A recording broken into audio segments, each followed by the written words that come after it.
సంబంధించి ఫర్నిచర్ అంతా ప్రభుత్వం ఫర్నిచర్ అంతా కూడా వాడుకుంటున్నారు, ఫర్నిచర్ దొంగ అంటూ కూడా టీడీపీ నేతలు కోడేశ్వర ప్రసాద్ గారు అసెంబ్లీలో ఉండాల్సినటువంటి ఫర్నిచర్ని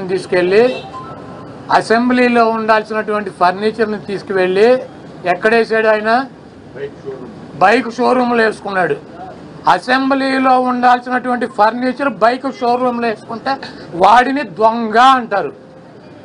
సీఎం క్యాంపు కార్యాలయానికి ప్రభుత్వం వచ్చినటువంటి విజిటర్స్ కోసం ఒక కార్యాలయం, సీఎం జగన్మోహన్ రెడ్డి గారి కార్యాలయం అయితే ఒక 10 మంది 20 మంది కూర్చుంటాకుంటుంది.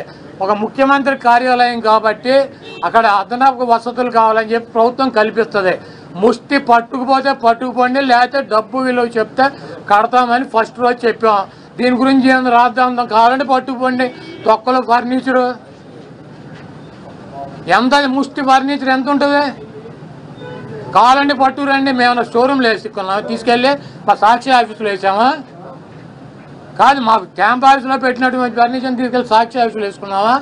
దొంగ అంటే అసెంబ్లీలో ఉండాల్సినటువంటి ఫర్నిచర్ని తీసుకుని బైక్ షోరూమ్, నీ సొంత షోరూమ్లు వేసుకుంటే వాడిని దొంగ అంటారు.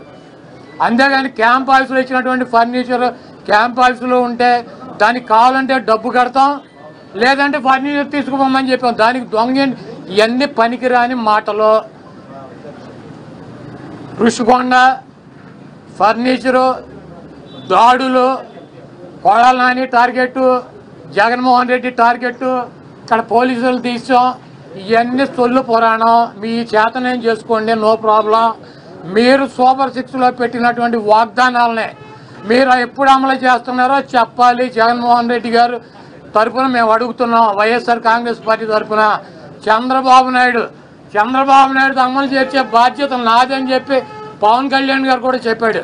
కాబట్టి ఇవన్నీ సొల్లు పురాణాలు వద్దు, మీరు చేతనేం చేసుకోండి, నో ప్రాబ్లం.